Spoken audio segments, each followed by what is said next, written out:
हरि ओम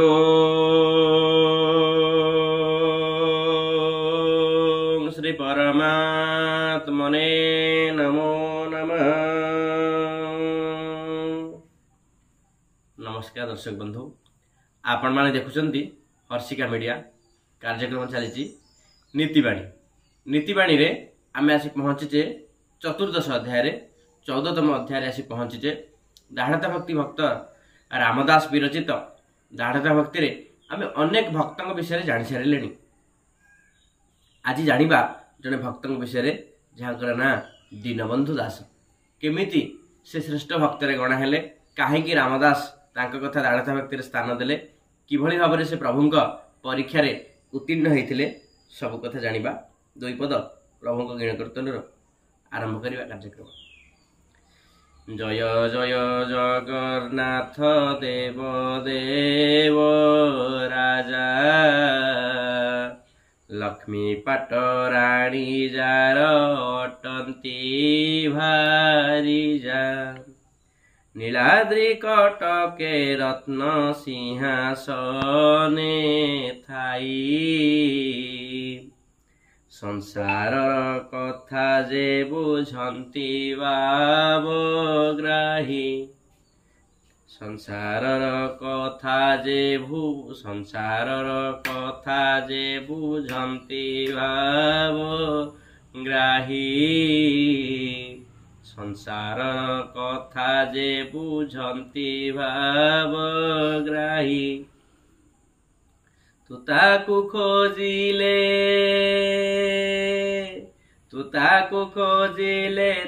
से तोते खोजई। सीए तो हृद चंदन रे उणा कर नाही मन। से तो भकत भाव रे बंधारे, से तो भकत जीवन धन। केते सुंदर कथा कवि माने लिखिचंती। से भगवान सबुबले भक्तर, भक्त सबुबले भगवान रो। केते दूरे चांद केते दूरे नील कई। केते दूरे चंद्र केते दूरे नील कई, ताको प्रीति अभेद समस्त जानिचंती ताको संपर्क केते। तेणु भक्तर भगवान, भगवान भक्त ताको परीक्षा नैचंती। भक्त होचंती किए ना दाढ़ता भक्ति रे दीनबंधु दास कथा कुआ जायछि। अवंती नगर रे जने ब्राह्मण रहुथिले, जहाँक ना होछि दीनबंधु दास। तांकर धर्मपत्नी थिले, दुई पुत्र थिले, जने पुत्रवधू थिले। तेल लुण संसार सेमती सबुबले सुखरे चलीथिला, कारण से साधु ब्राह्मण वैष्णव अतिथि। भारतर सबुठ बड़ कथा ना अतिथि देव भव। से अतिथि सत्कार रे एमिति निबदी जाउथिले जे निज देह मन जीवन कथा केबे भी से भूली जाउथिले, केबे भी प्राधान्य देउनथिले ताको। कारण दानी कर्णक कथा आमे जानिचे, दानी बलिंक कथा जानिचे, दानी हरिश्चंद्र कथा जानिचे। कथारे कहंतनी तू तो बड़ दानवीर हरिश्चंद्रटा आउ, कारण ताको कथा आज तू तो दानी कर्णटा आउ। समस्ते कहंती बलि भली बोधे तू बड़ दानी बोधे। से कथा सेमती आज से कौन करछंती दीनबंधु दास ताको परिवार को नहीं सुखरे जीवन यापन करुछंती। जेतले ब्राह्मण वैष्णव अतिथि माने घर को आसंती, से तांकर सेवा शुश्रूषा करंती।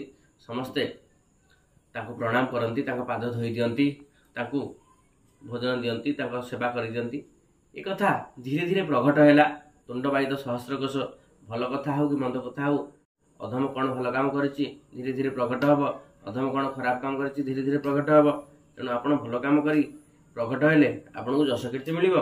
आपण को खराब कथाटा प्रकट हेले आपण निंदार अपवाद आपण मुंडे मुंडेबे। खराब कथार खराब कर्म जते दूरे रहिबे, ताहा आपण पई आ समाज पई निश्चित भाव मंगल। जेतेबेले दीनबंधु दास को कथा एठू जाई सेठी सेठू जाई सेठी स्वर्ग मर्त्य पाताल रे पड़िछि। भगवान मायाधारी विष्णु जगतरनाथ जगन्नाथ श्रीकृष्ण गोटे सन्यासी रूप में आसी पहुँची जाइछंती भक्त दीनबंधु दास पाखे। कारण सेतेबेले जेतेबेले सब अतिथि आसंती, भिक्षुक आसंती, ब्राह्मण देवता आसंती, तांको समस्ते दान धर्म कर जाती। एवं मनीष मन में कौन आसिलानी आपण मैंने जानते। आउ ये अधम को कहवाक पड़ोनी। बदखर्चरे मनीष माति जाइछि, किंतु केमती अतिथि को सत्कार करा जाए ताहा ମଣିଷ ପାଖରୁ ଧୀରେ ଧୀରେ ଦୂରେଇ ଗଲାଣି। ସେ ଯାହା ହଉ ଆସିକି କହିଛନ୍ତି ଭିକ୍ଷାମ୍ ଦେହି ଭିକ୍ଷା ମାଗିଛନ୍ତି। ଭଗବାନ କେତେ ସୁନ୍ଦର। କସ୍ତୁରୀ ତିଳକ ଲଲାଟ ପଟଳେ ବକ୍ଷସ୍ଥଳେ କୌସ୍ତୁଭଂ ନାସାଗ୍ରେ ବର ମୁକ୍ତି କଙ୍କର ତଳେ ବେଣୁ କରେ କଙ୍କଣ ସର୍ବାଙ୍ଗେ ହରିଚନ୍ଦନ ସୁଲଳିତଂ କଣ୍ଠେ च ମୁକ୍ତାବଳୀ ଗୋପଶ୍ରୀ ପରିବେଷ୍ଟିତଂ ବିଜୟତେ ଶ୍ରୀ ଗୋପାଳ ଚୂଡ଼ାମଣି। ବୋଲ ଭକ୍ତ ବତ୍ସଳ ଭଗବାନ କି। ଭଗବାନ ଯେତେବେଳେ ଆସିଛନ୍ତି ମୁନି ଋଷି ବେଶରେ ଯୋଗୀ ବେଶରେ ଆସିଛନ୍ତି, ବ୍ରାହ୍ମଣ ବେଶରେ ଆସିଛନ୍ତି, ସେ ପ୍ରଣାମ କରୁଛନ୍ତି, ତାଙ୍କ ଗୋଡ଼ ଧୋଇକି ନେଇଛନ୍ତି କିଏ? ସେ ଦୀନବନ୍ଧୁ ଦାସ। କିନ୍ତୁ ହେଇଛି କ'ଣ? ତା ପୂର୍ବରୁ ମୋ ମାୟା ମତେ ଅଗଚର କାହୁଁ ଜାଣିବେ ନର ଛାର। ତେଣୁ ସେ ମାୟାଧର କ'ଣ କରିଛନ୍ତି? ସର୍ପଟିଏ ମାୟାଜାଲରେ ସର୍ପଟିଏ ଦଂଶନ କରି ତାଙ୍କର ବଡ଼ ପୁତ୍ରକୁ ମାରି ଦେଇଛନ୍ତି, ଏ ସଂସାରରୁ ନେଇଯାଇଛନ୍ତି। ଆସିକି କହିଛନ୍ତି ଭଗବତ ଭିକ୍ଷାମ୍ ଦେହି। କାରଣ ଅତିଥିଙ୍କ ସେବା କରିବା ତାଙ୍କର ଧର୍ମ। ତାଙ୍କ ପୁଅଟିକୁ ଘର ସେ ମୁଣ୍ଡରେ ଲୁଚେଇ ଦେଇ ଘର ଧୁଆଧୋଇ କରି ଏମାନେ ସ୍ନାନ ଶୌଚାଦି କାମ ସାରି ଅତିଥିଙ୍କୁ ବସେଇ ଭୋଜନ କଥା ବିଚାର କରିଛନ୍ତି। ସମସ୍ତେ ଭୋଜନ ରାନ୍ଧିଦେଲେ। ଅତିଥିଙ୍କର ଗୋଡ଼ କିଏ ଧୋଇଦେଲା, କିଏ ଗୋଡ଼ ପୋଛିଦେଲା, କିଏ ସେ ତାଙ୍କୁ ସବୁ ସେବା ଶୁଶ୍ରୂଷା କରିଦେଲା। ପତର ପଡ଼ିଲା, ଖାଇବା ପାଇଁ ଅତିଥି ଗଲେ। ଖାଇବାକୁ ଗଲା ପୂର୍ବରୁ ଇଏ ତ ମାୟାଧାରୀ କୃଷ୍ଣ ନା ବିଷ୍ଣୁ ଭଗବାନ କହିଲେ ଆରେ ଏଥିରେ ତମେ ସବୁ କାହିଁ ଖାଇବନି? ବସିଲେ ସମସ୍ତେ ଖାଇବାକୁ। ଆଜି ତ ମୋର ଆମିଷ ଖାଇବାକୁ ଇଚ୍ଛା ହେଉଛି। ସେ ତ କହିଛନ୍ତି ଆଗରୁ ଆମିଷ ଟିକେ ମୁଁ ଖାଇବି। ଆମିଷ ବି ରନ୍ଧା ହେଇଛି। ଘଟଣାକ୍ରମରେ ଅତିଥିଙ୍କ କଥା ମାନି ପୁଅ ମଲା ପୁଅଟା ପଡ଼ିଛି, ତାର ଶରୀରଟା ପଡ଼ିଛି ସ୍ୱଗୃହରେ, ତଥାପି ସିଏ ରନ୍ଧନ କରିଛନ୍ତି ଆମିଷ। ଯେତେବେଳେ ସମସ୍ତେ ବସିଯାଇଛନ୍ତି, ସମସ୍ତେ ଖାଉଛନ୍ତି, ଆରେ ଆମିଷ ତମେ କାହିଁ ନେଇନ?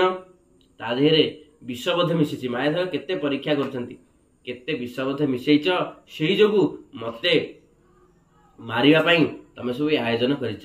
ସମସ୍ତଙ୍କୁ ଆମିଷ ଖାଇବା ପାଇଁ ସମସ୍ତଙ୍କୁ ଉତ୍ସାହିତ କରିଛନ୍ତି, ପ୍ରେରିତ କରିଛନ୍ତି। ମାୟାଧର ଯେତେବେଳେ ସମସ୍ତେ ଆମିଷ ଖାଇବାକୁ ଯାଉଛନ୍ତି, ସମସ୍ତେ କହିଲେ, ଯେତେବେଳେ ଭଗବାନ ସମସ୍ତଙ୍କୁ କହିଛନ୍ତି ଆରେ ମୁଁ ଶୁଣିଛି ତୋର 2ଟା ପୁଅ, ଆଉ ଗୋଟେ ପୁଅ କ'ଣ ହେଲା କି? ତାକୁ ଡାକୁନ। ସେ ପୁଅଟି ଆଜ୍ଞା ସମସ୍ତେ ପାଦ ତଳେ ପଡ଼ିଛନ୍ତି, ସେ ପୁଅଟି ମରିଯାଇଛି। ଆରେ ମରିଯାଇଛି ପୁଅଟି, ତମେ ଆସି ମୋ ପାଖରେ ଆମିଷ ଖାଉଛ, ତମକୁ ଲାଜ ଲାଗୁନି ଟିକେ? ଭଗବାନ ମାୟାଧର ନା, ତମେ ପରା ହିନ୍ଦୁ ସଂସ୍କୃତିରେ ବଞ୍ଚିଛ ସବୁ ସମସ୍ତେ, କେମିତି ଏମିତି ସବୁ କରୁଛ? ଭଗବାନ ଯେତେବେଳେ ଏକଥା କହିଛନ୍ତି, ଉତ୍ତର ଦେଇଛନ୍ତି। କାରଣ ସିଏ ଭଗବାନ ମାୟାଧାରୀ ସଂସାରରେ ଭଗବାନ କେତେ ସୃଷ୍ଟି କରିଛନ୍ତି। କେହି ନୁହଁ କାହାର ମିଛମାୟା ସଂସାର। ବାପା ବି ପୁଅର ନୁହଁ, ପୁଅ ବାପାର ନୁହଁ, ମା ପୁଅର ନୁହଁ, ପୁଅ ମାଆର ନୁହଁ, ସ୍ୱାମୀ ସ୍ତ୍ରୀର ନୁହଁ, ସ୍ତ୍ରୀ ସ୍ୱାମୀର ନୁହଁ, ଭାଇ ଭାଇର ନୁହଁ, ଭାଇ ବି ଭାଇର ନୁହଁ। କେହି କାହାର ନୁହନ୍ତି ମିଛମାୟା ସଂସାର। ବାପାକୁ ପଚାରିଛନ୍ତି, ମାଆକୁ ପଚାରିଛନ୍ତି, ଭାଇକି ପଚାରିଛନ୍ତି, ସ୍ତ୍ରୀକି ପଚାରିଛନ୍ତି, ସମସ୍ତଙ୍କୁ ପଚାରିଛନ୍ତି। ସମସ୍ତେ ବିଭିନ୍ନ ପ୍ରକାର ଉତ୍ତର ଦେଇଛନ୍ତି, ଯାହା ଭଗବାନଙ୍କୁ ଅତି ମନମୁଗ୍ଧକର ହେଇଛି। କହିଲେ ହଉ ଚାଲ ତାକୁ ଟିକେ ଦେଖିଦେବା। ମନ୍ତ୍ର ଜଳ କମଣ୍ଡଳରୁ କାଢ଼ି ସେ ପୁଅଟିକି ବଞ୍ଚେଇ ଯାଇଛନ୍ତି। କାରଣ ମୃତ୍ୟୁ ଶରୀରରେ ଜୀବନ୍ୟାସ ପାଇଲା ପରେ ସେ ପିଲାଟି ଉଠି ଯାଇଛି। ବୋଲ ଭକ୍ତ ବତ୍ସଳ ଭଗବାନ କି। କାରଣ ସେ ଭଗବାନ ପରା। ସିଏ ଅନ୍ଧକୁ ଆଖି ଦିଅନ୍ତି, ଯିଏ ଶୁଣିପାରୁନି ତାକୁ ଶ୍ରବଣ ଶକ୍ତି ଦିଅନ୍ତି, ଯିଏ କହିପାରେନି ତାକୁ କହିବା ଶକ୍ତି ଦିଅନ୍ତି, ଯାହାର ନିର୍ଧନୀ ତାକୁ ଧନ ଦିଅନ୍ତି, ଯାହାର ଦେହ ମନ ଜୀବନ ଖରାପ ହେଇଯାଏ ତାକୁ ସବୁ ସଜାଡ଼ି ଦିଅନ୍ତି। ସେଇ ଭକ୍ତବତ୍ସଳ ଭଗବାନ। ଯେତେବେଳେ ପୁଅଟି ଉଠିଛି କହିଛନ୍ତି ଆରେ ତାକୁ ବି ପରୀକ୍ଷା କରିଛନ୍ତି, ଏମାନେ ସମସ୍ତେ ତୁ ମରିକି ପଡ଼ିଥିଲୁ, ଏମାନେ ସବୁ ଆମିଷ ଭକ୍ଷଣ କରୁଛନ୍ତି। ଏଇଟା କ'ଣ ଠିକ୍ କଥା? ସେ ପୁଅଟି ବି କେତେ ସୁନ୍ଦର। କାରଣ ଯେଉଁ ଭଳିଆ ମାଟି ପାଣି ପବନ ଆମେ ଦେବା, ସେଇଭଳିଆ ଗଛଟି ଫଳ ଦେବ। ଯେଉଁ ଭଳିଆ ପରିବେଶରେ ଆମେ ଲୋକଙ୍କୁ ଚଲେଇବା, ପିଲାଙ୍କୁ ଚଲେଇବା, ସିଏ ବି ସେଇଭଳିଆ ହେଇଯିବେ। ସେ କହିଛି ନା ଅତିଥି ଭଗବାନ, ଅତିଥି ନାରାୟଣ ସ୍ୱରୂପ, ଆପଣ ଜାଣିଥିବେ କେହି ନୁହଁ କାହାର ମିଛମାୟା ସଂସାର। ତେଣୁ ସେମାନେ ତାଙ୍କ କର୍ତ୍ତବ୍ୟ କରିଛନ୍ତି, ମୁଁ ତ ମୋ ଜୀବନ ବାଟରେ ଚାଲିଗଲି, ସେଥିରେ ତାଙ୍କର କିଛି ଭୁଲ ନାହିଁ। ଏତେ ସବୁ ଆଲୋଚନା ପରେ ସମସ୍ତଙ୍କ ଉପରେ ଭଗବାନ ପ୍ରୀତ ହୋଇଛନ୍ତି। ତାପରେ ଅନ୍ତର୍ଧ୍ୟାନ ହେଇଛନ୍ତି ପ୍ରଭୁ, ଆଶୀର୍ବାଦ ଦେଇଛନ୍ତି ତୁମ ପରିବାରଟି ସୁଖ ସମୃଦ୍ଧିରେ ରହୁ, ବହୁତ ଆଗକୁ ଯାଅ, ତମ କଥା, ତମ ଗୁଣକୀର୍ତ୍ତନ, ତମର ଗୁଣଗାରିମା ଇତିହାସରେ ସ୍ୱର୍ଣ୍ଣାକ୍ଷର ହୋଇ ଲିପିବଦ୍ଧ ହୋଇ ରହୁ। କାରଣ ସମସ୍ତଙ୍କୁ ଭଗବାନ ସବୁ ଶକ୍ତି ଦେଇନାହାନ୍ତି। ଆଖୁକୁ ଫଳ ଦେଇନାହାନ୍ତି, ପଳାସକୁ ଗନ୍ଧ ଦେଇନାହାନ୍ତି, ଘୋଡ଼ାକୁ ସିଂହ ଦେଇନାହାନ୍ତି, ଚନ୍ଦନକୁ ଫୁଲ ଦେଇନାହାନ୍ତି। ଏ ଅଧମ ପାଖରେ ଯାହା ଅଛି ଆପଣମାନଙ୍କ ପାଖରେ ନାହିଁ, ଆପଣମାନଙ୍କ ଯାହା ପାଖରେ ଯାହା ସବୁ ଅଛି ତା ଭିତରୁ ସମୁଦ୍ର ସଂଖ୍ୟା ବି ମୁଁ ଏ ଅଧମ ପାଖରେ ନାହିଁ। ଆମେ କେହି କାହା ଭଳିଆ ହେଇପାରିବା ନାହିଁ। ଆମକୁ ଭଗବାନ ଯାହା ଦେଇଛନ୍ତି ଆମେ ତାକୁ ମାର୍ଜିତ କରିବା, ଆହୁରି ଆଗକୁ ଯିବା। ପିତାମାତାଙ୍କର ଆଶୀର୍ବାଦ, ଅତିଥିଙ୍କର ଆଶୀର୍ବାଦ, ଭଗବାନଙ୍କର ଆଶୀର୍ବାଦ, ଗୁରୁ ବ୍ରାହ୍ମଣ ଦେବତା ବୈଷ୍ଣବମାନଙ୍କର ଆଶୀର୍ବାଦ ନେଲେ ଆମେ ନିଶ୍ଚିତ ଆଗକୁ ଯିବା। କାହା ମନରେ କେବେ କଷ୍ଟ ଦେବା ନାହିଁ। ତେଣୁ ଭଗବାନ ଭକ୍ତବତ୍ସଳ ଭଗବାନ ଦୀନବନ୍ଧୁ ଦାସଙ୍କୁ ଏମିତି ଭାବରେ ଉଦ୍ଧାର କରିଛନ୍ତି ମାୟାଦେବୀ।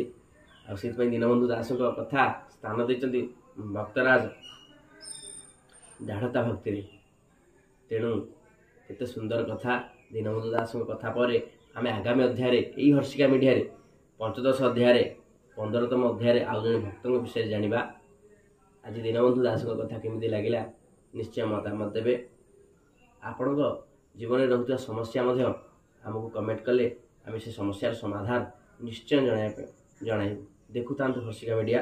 କାର୍ଯ୍ୟକ୍ରମ ଶେଷ ପୂର୍ବରୁ 2 ପଦ ହରି କୀର୍ତ୍ତନ।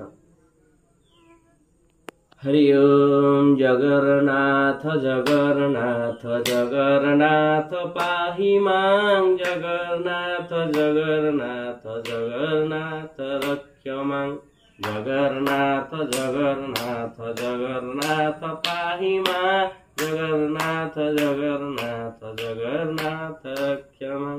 महाबाहु महाबाहु महाबाहु पाहि मां, महाबाहु महाबाहु महाबाहु रक्ष मां, महाबाहु महाबाहु महाबाहु रक्ष मां, महाबाहु महाबाहु महाबाहु रक्ष मां। दक्षिणेश्वर दक्षिणेश्वर दक्षिणेश्वर पाहि मां। प्रभुଙ୍କ ପ୍ରାଙ୍ଗଣରେ ଆମେ ଅଛେ। दक्षिणेश्वर दक्षिणेश्वर दक्षिणेश्वर रक्ष मां, मां पार्वती पाहि मां, मां पार्वती रक्ष मां, गणेश देव रक्ष मां, कार्तिक देव पाहि मां, सीताराम रक्ष मां, सीताराम पाहि मां, हनुमत रक्ष मां, हनुमत पाहि मां। हरि बोल हरि बोल हरि हरि बोल बोल, हरि बोल हरि बोल हरि हरि बोल बोल। बोल भक्तवत्सल भगवान की हरि ओम। शांति शांति शांति सुशांतिर्भवतु।